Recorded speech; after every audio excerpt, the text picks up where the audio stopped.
Welcome back, Wisdom Walkers. And for any newbies out there, thank you for visiting my channel, Life Lessons Learned. I'm going to talk about a few of my favorite teachers as I was growing up. Of course, it would be while I was growing up, and the impact that they made for me in my life. And then I would like for you guys to share who your favorite teacher was and why. Now, one that I remember in particular was in grade school. And back in the day, you guys know that means years ago. Um, some of the schools will have what's called, Mother Daughter Day.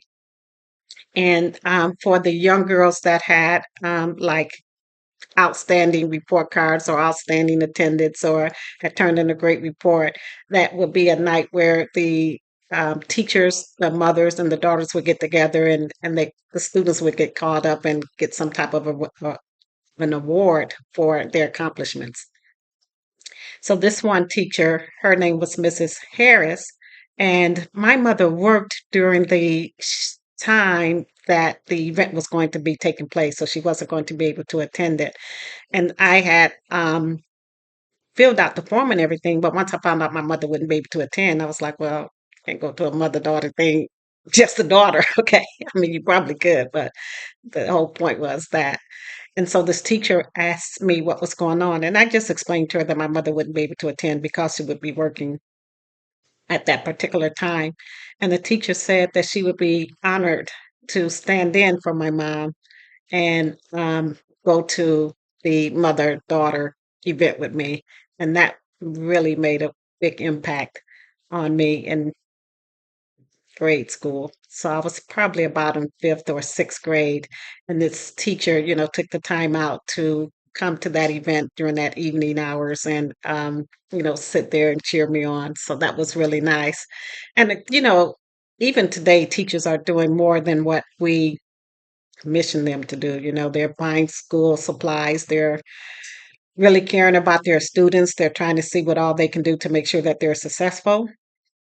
And it's not really the teachers. Well, let me say this: they can only do so much, even today. And back in the day, well, we all know they almost didn't have a life. Okay, they were always revolving around the schools activities, the students, the parents, the PTAs. All the things that they're doing. Well, there was this one teacher in high school that I also had in middle school. And if you saw the video that I did prior to this one entitled One Word, One Loss, One Lesson, that teacher was in middle school with me. And then when I graduated from middle school and went to high school, that teacher actually transferred to that high school.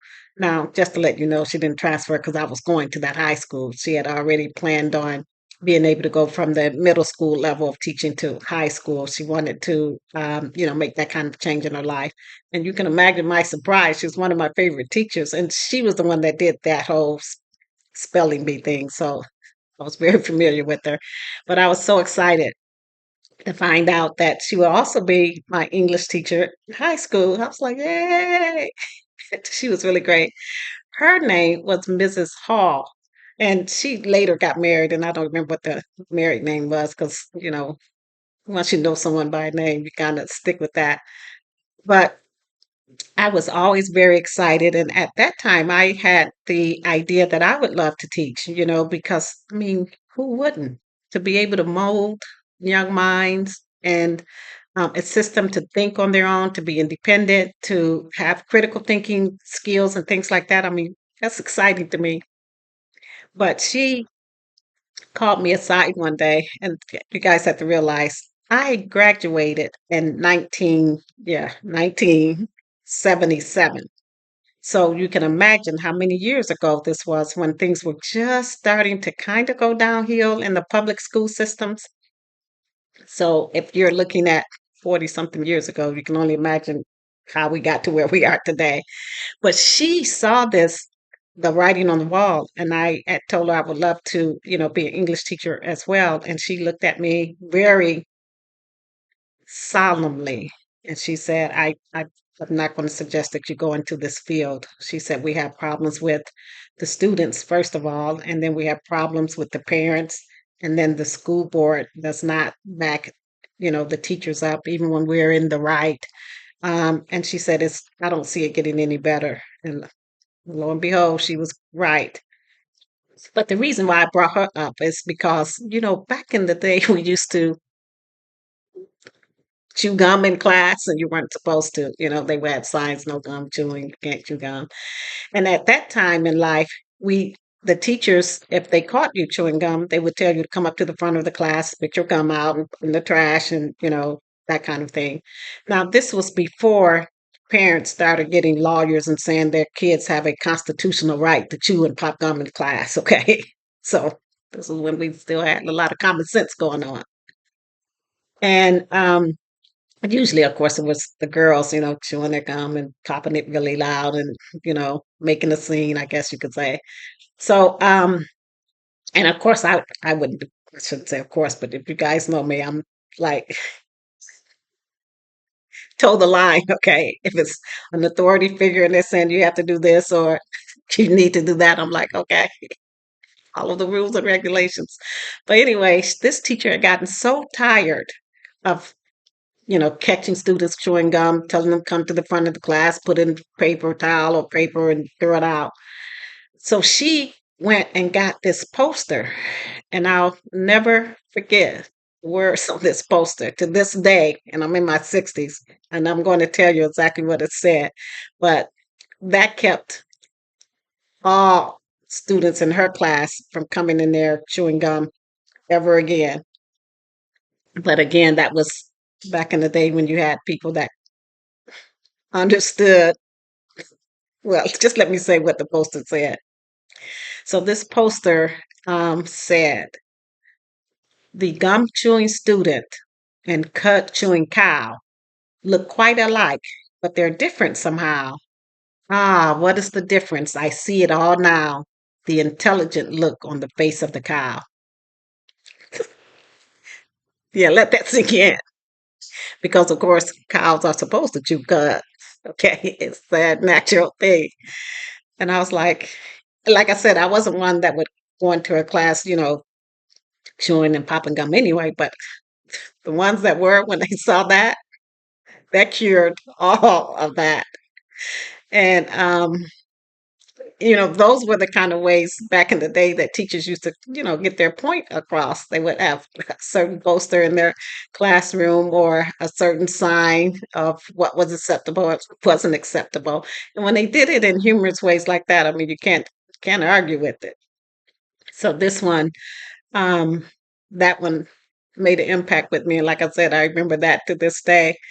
And it was really nice to have a class where people aren't popping and chewing gum while you're trying to pay attention to what the teacher said. But anyway, I just wanted to say that we all remember our favorite teachers or teachers that inspired us or teachers that put us, set us on a path that we wanted to be on or always envisioned being on, and they assisted us with being able to make those dreams come true.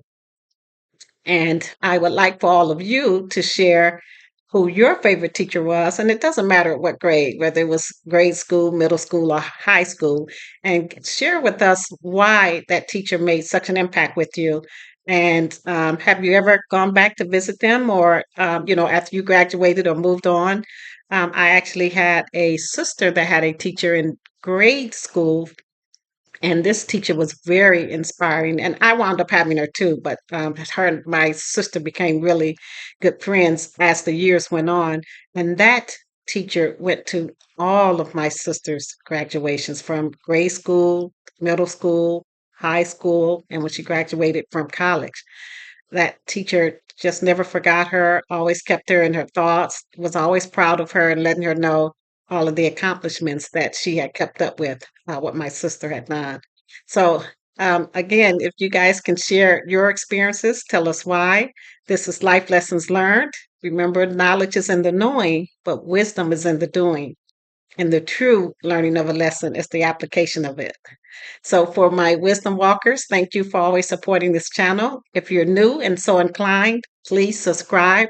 I'd love to be able to hear what your comments are, and I do respond to them.